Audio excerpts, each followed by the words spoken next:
वासनाओं का एक बीज मनुष्य के भीतर किस तरह से वृक्ष बन जाता है और वृक्ष बनने पर किस तरह से वो दुखदायी हो जाता है। एक छोटी सी बात, छोटी सी कहानी जो बहुत बड़ी शिक्षा देती है। ये कहानी नहीं, एक मनुष्य के जीवन का सचित्र विचार है, मनुष्य के जीवन का समायोजन है। वो क्या करने निकलता है और क्या कर लेता है। छोटी छोटी वासनाएं जिसे दिखाई देती है कि नाम मात्र की है और हो जाती है बहुत बड़ी। बहुत बड़ी वासनाएं उसके लिए हानिकारक हो जाती है। बहुत बड़ी वासनाएं उसे वासनाओं के कुओं में डाल देती है, इतने बड़े बड़े गहरे कुएं जिनसे निकलना फिर आसान नहीं है। एक समय की बात है, एक राज्य था श्रावस्ती। श्रावस्ती राज्य में अभिमत कपिल नाम के एक लड़के थे, युवा थे। वो शिक्षा प्राप्त करने के लिए आए थे और जिनके यहाँ शिक्षा प्राप्त करने के लिए आए थे उन आचार्य का नाम था इंद्रदत्त। इंद्रदत्त आचार्य के पास वो शिक्षा प्राप्त करने आए थे। तो इंद्रदत्त आचार्य ने क्या किया, उन्होंने कहा कि आप सबसे पहले जो हमारे यहाँ नगर सेठ है उनके यहाँ प्रसाद प्राप्त करो, भोजन प्राप्त करो। तो नगर सेठ के पास कपिल को भोजन प्राप्त करने के लिए भेज दिया। कपिल नगर सेठ के पास भोजन प्राप्त करने गए। भोजन हो रहा है, परोसा जा रहा है, लेकिन एक गड़बड़ हो गई। बढ़ते ही गड़बड़ हो गई। गड़बड़ ये हुई कि भोजन परोसने वाली उनकी जो लड़की थी, भोजन परोसने वाली जो सेविका थी, जो दासी थी, सेविका थी, वे छोटी युवा ही लड़की थी और इतनी सुंदर थी कि उसे देखते ही बस उस पर मोहित हो जाने को मन करता। कपिल तो मोहित हो गया।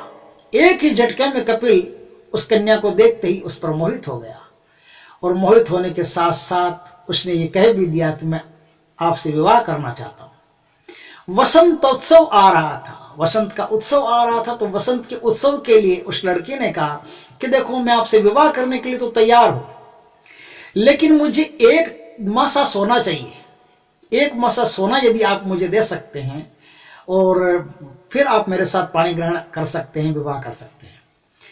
अभिमत कपिल कुमार ने कहा कि ये कैसे, मेरे पास तो कुछ है ही नहीं, मैं कहां से 1 मासा सोना लाऊंगा। तो रास्ता भी उसी लड़की ने बताया। बोला यहाँ श्रावस्ती के जो राजा है, उन राजा का नियम है कि उन्हें जो सबसे पहले नमस्कार कर लेता है उस आदमी को वो 2 मासा सोना देते हैं। तुम 1 मासा मुझे दे देना और मुझसे विवाह कर लेना। कपिल ने कहा यह अच्छी बात है। कपिल रात को, जब रात खत्म होने वाली थी, उससे कुछ पहले ही वो महल में घुसने की कोशिश करने लगे कि सबसे पहले महल में घुस जाते हैं और महाराज जैसे ही अंतपुर से बाहर निकलेंगे सबसे पहला नमस्कार हम कर लेंगे और 2 मासा सोना आ जाएगा। 1 मासा सोना उस लड़की को देकर के उससे विवाह कर लेंगे। जैसे वो महल में घुसने की कोशिश कर रहे थे तो महल के जो दरबारी थे, महल के जो दरबारी लोग थे, उन्होंने देखा कोई चोर तो नहीं। उन्होंने कपिल को पकड़ लिया। कपिल को पकड़ करके महाराज के पास ले गए। बोले महाराज जी, ये रात में चोरों की तरह महल में घुसने का प्रयास कर रहा था। महाराज ने उससे कहा कि क्यों भाई, क्या बात है, चोर हो तुम? बोले नहीं नहीं महाराज, मैं कोई चोर नहीं हूं। कपिल ने पूरी कहानी कह सुनाई अपनी। बोला मैं इस तरह से यहाँ आया हूँ, इस तरह से लड़की पर मोहित हो गया, इस तरह से मुझे 1 मासा सोना चाहिए और मैंने सुना है कि आप 2 मासा सोना देते हो, तो मैं 2 मासा सोने के चक्कर में जल्दी आपके महल में घुसकर सबसे पहले आपको नमस्कार करना चाहता था, अभिवादन करना चाहता था। इस अभिवादन के बदले मुझे 2 मासा सोना मिलता और सोना लेकर के मैं उससे विवाह कर लेता। महाराज को उसके भोलेपन पर दया आ गई। उसने कहा सोना ही नहीं बेटा, तुम जो चाहो वो मांग लो, जो तुम्हारी इच्छा हो वो मांग लो।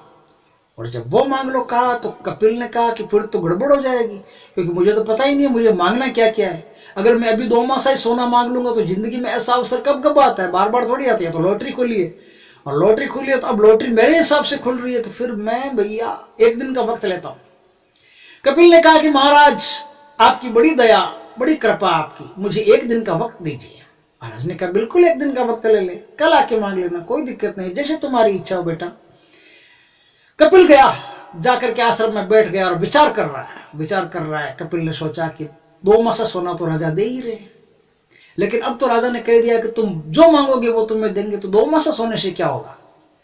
100 स्वर्ण मुद्राएं क्यों नहीं मांग लूं, 100 सोने के सिक्के क्यों नहीं मांग लूं? और सोने के सिक्के 100 ही मांगू तो 100 सोने के सिक्के कितने देर ठहरेंगे? 1000 सोने के सिक्के मांग लेता हूं। कपिल ऐसे विचार कर रहा था, 1000 सोने के सिक्के, फिर 10,000 सोने के सिक्के, फिर 1 लाख सोने के सिक्के, फिर सोचा कि 1 करोड़ सोने के सिक्के मांग लेता हूं। क्योंकि ये जिंदगी भर राजा शाही ठाटबाट से जिएंगे, तकलीफ क्या, मुंह मांगा मिल ही रहा है तो फिर क्या दिक्कत क्या है। 1 करोड़ सोने की मोहरे मांगने के विचार लेकर के कपिल उनके महल तक पहुंचा, और महल तक पहुंचते पहुंचते जैसे ही राजा से मिला, राजा से अभिवादन किया। राजा ने कहा, मांगो कपिल, क्या मांगते हो बेटा। कपिल ने कहा कि महाराज अब वो 1 करोड़ सोने की मुद्राएं तो रह गई, और कपिल के मुंह से निकला कि महाराज ये राज्य मुझे दे दीजिए, मुझे इस राज्य का राजा बना दीजिए। राजा उस समय दांतुन कर ही रहे थे, सुबह सुबह का टाइम था। राजा ने कहा, मुकुट लाओ भाई, मुकुट ला के इसके चेहरे पर इसके सिर पे धारण करवा दो मुकुट, इस बच्चे के सिर पे, आज से ये तुम्हारा राजा होगा। वो एकदम घबराया, बोला ये क्या माजरा है, मैंने आपने एक सिकंद तक नहीं आई आपके चेहरे पर, और तुरंत आपने मुझे राज्य दे दिया, और इतने बड़े राज्य का मुझे अकेले को मालिक बना दिया, बात क्या है। राजा ने कहा, कोई मामला नहीं, कोई बात नहीं, कोई शिकन आने का काम नहीं। ये वासनाओं के कुएं में तुम अकेले नहीं पड़े हो, मैं वासनाओं के कुएं में तुम आज पड़े हो, मैं बहुत पहले पढ़ चुका था। और वासनाओं के कुएं में पड़े पड़े मेरी वासना इतनी अधिक बढ़ गई कि मुझे लगा कि मैं वासनाओं के कुएं में नहीं, वासनाओं के दलदल में हूं, और अब निकलना मेरे लिए संभव नहीं है। अब इस राज्य को छोड़ना, अब इस प्रजा को त्यागना, अब सारे जिम्मेदारियों नीतियों को त्यागना, ये मेरे अब बस की बात नहीं है। और मेरे ये मुझे जो प्राप्त हुआ है, ये मेरे लिए दलदल से ज्यादा और कुछ नहीं। इसलिए कपिल, मैं तुम्हारा ऋणी हूं कि तुमने आकर के मुझसे मेरा राज्य एक झटके में मांग लिया। ये राज्य आज से तुम्हारा हुआ और मैं चला वन की ओर, तुम यहां राज करो। कपिल ने कहा, नहीं नहीं नहीं नहीं नहीं नहीं नहीं, नहीं मैं समझ गया। एक छोटी सी वासना पैदा हुई थी, 1 मासा सोना की, और छोटी सी वासनाओं से वासना राज्य तक पहुंच गई। और अगर अब मुझे राज्य मिल गया तो मेरी वासना कहां जाके ठहरेगी। अब मैं समझ गया हूं, सचेत हो गया हूं, मैं जागरूक हो गया हूं।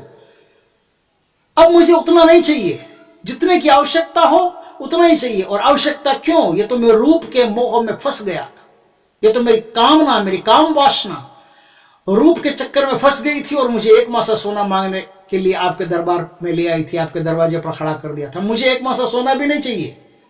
हे महाराज, आपकी बड़ी कृपा हुई कि आपने वक्त रहते मुझे चेता दिया। अगर आप राज्य देने के लिए थोड़ा सा भी संकोच कर लेते, भीतर संकुचा जाते, तो मैं राज्य ले लेता, और वासनाओं का ये जो कुआं है, वासनाओं का जो दलदल है, इसमें मैं गिर जाता। फिर इस दलदल का कमल बनना मेरे बस की बात नहीं थी। मैं भी इस दलदल में कीड़ा बनकर के रेंगता रहता और जीवन वासनाओं के नाम कर देता।